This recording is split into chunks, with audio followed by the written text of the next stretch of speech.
Welcome back to another video. Today I'm going to do my predictions for Game Week 9 in the Premier League. Starting off with the East Midlands derby, Leicester City against Nottingham Forest. Leicester have won their last two games on the trot. They're one of just two teams that have scored in every Premier League game so far this season. Nottingham Forest, on the other hand, currently have the second best defence in the league and have also not lost a single game away from home. Whether or not he's been fantastic, Fatawa is now back. Mavididi and Vardy are also very dangerous players. Forest could deal with that with their amazing defence so far, but going forward, Forest will also be very dangerous on the counter, as Liverpool and Chelsea found out. And Leicester are known to be a bit shaky at the back at times. Root Fairs can lose concentration, but I think it's going to be a 1-1 draw. This is a game that just could go either way. It's very hard to predict. Aston Villa against Bournemouth. Villa have just come off yet another Champions League win, 3 wins out of 3 with no goals conceded. Bournemouth beat Arsenal last week though, and obviously Villa's hangover could play a bit of a part, but I still think they're going to do the job. I'm going 3-1 to Villa. I just think they've got a bit too much quality, and although Bournemouth are a very good team, I actually think I predicted a draw in this fixture last season after a European game for Villa. I'm not going to do that this time. Brentford against Ipswich Town. I'm doing it again, man. I don't care. 2-1 Ipswich. They're gonna get the first win this game, alright? Brentford are currently unbeaten at home. They've won 3 out of their 4 home games so far. Ipswich yet to win at all. That's gonna change it. Muric is gonna have a masterclass, and Calvin Phillips is also gonna be very good. And the goals will come from Liam Delap and Connor Chaplin for Ipswich, and Mbeumo will probably score for Brentford. Brighton against Wolves. I'm going 2-0 Brighton. Wolves are still winless so far, and I think that it's going to be very difficult for them to come to the Amex and win. Considering Brighton have just come off a win against Newcastle away from home, they came back against Tottenham before that. Although I'm not sure if Danny Welbeck's injury is serious, it did look quite bad when it happened. But they've still got enough players, like Ruter's been fantastic, Bergson's now back, and Cisso's back.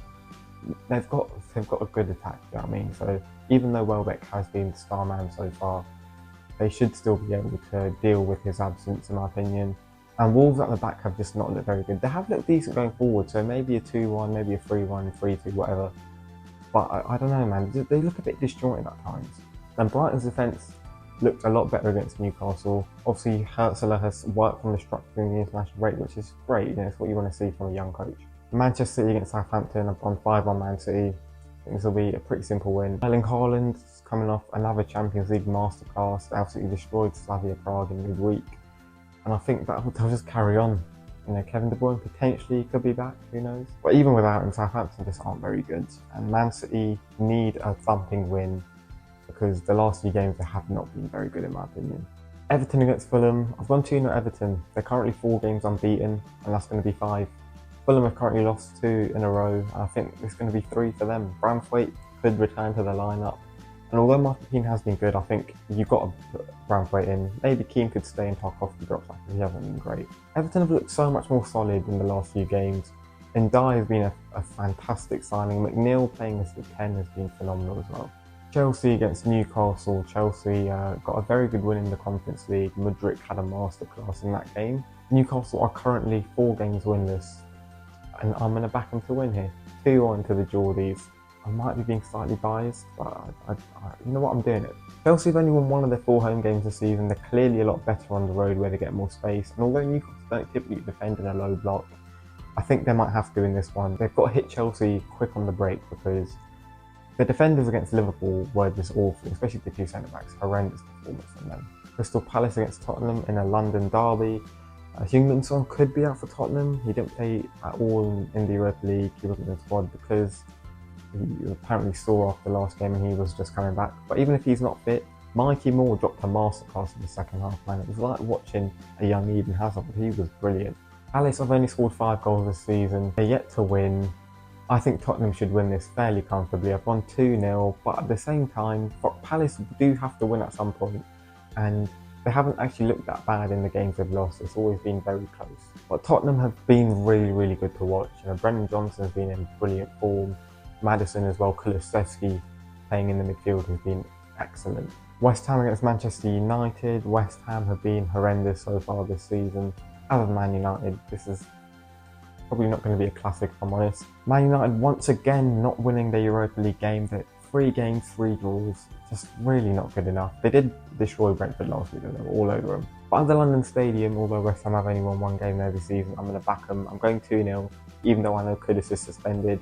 I think Somerville is more than good enough to start for West Ham, and Lopetegui's got to find a way to fit all 3 of them in together. It's a battle of 2 of the managers who I think have to get sacked, along with Russell Martin, in my opinion, the 3 worst managers in the league. And finally, the big one, Arsenal against Liverpool, a game that could be pivotal in deciding the winner this season's Premier League. Now, Arsenal are going to be heading into this game 4 points behind Liverpool.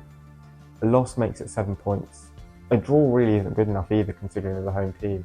But this was the exact situation that they went in last game at the Emirates against Liverpool last season. And they won that 3-1. And this time they have so many more injuries. You know, Saka potentially out, Ødegaard probably out, Timber probably out, Alafiori probably out. Like, they've got, well, those are all key players, or Saliba suspended. They have got a lot simultaneously, and it's not easy to deal with that, obviously. Arne Slot has won 11 out of his 12 games so far as Liverpool manager. But I think he's going to take his second defeat. I've gone 3-1 Arsenal. However, this all depends on Arsenal's selection. If Mikel Arteta puts Marino in the 10 again, Arsenal have lost. If Marino even starts, I think Arsenal have lost. Because if he starts, that likely means Declan Rice will move to the 6, and he is significantly better as an 8. I think if you put Rice as the 8, Marino as a 6, there's not really too much of an issue with that. But he's not going to do that. Martinelli is also going to be crucial in this one. He always has a good game against Liverpool, and in particular against Trent Alexander-Arnold. Although he has looked a lot better defensively this season, Martinelli has been fantastic. He created so many chances in the week against Shakhtar Donetsk. He's been amongst the goals as well this season. The Emirates is actually a really tough place to go now, and I think Arsenal will take full advantage of that home support. Those are my predictions. Let me know what you think in the comments down below, and I'll see you soon for another video.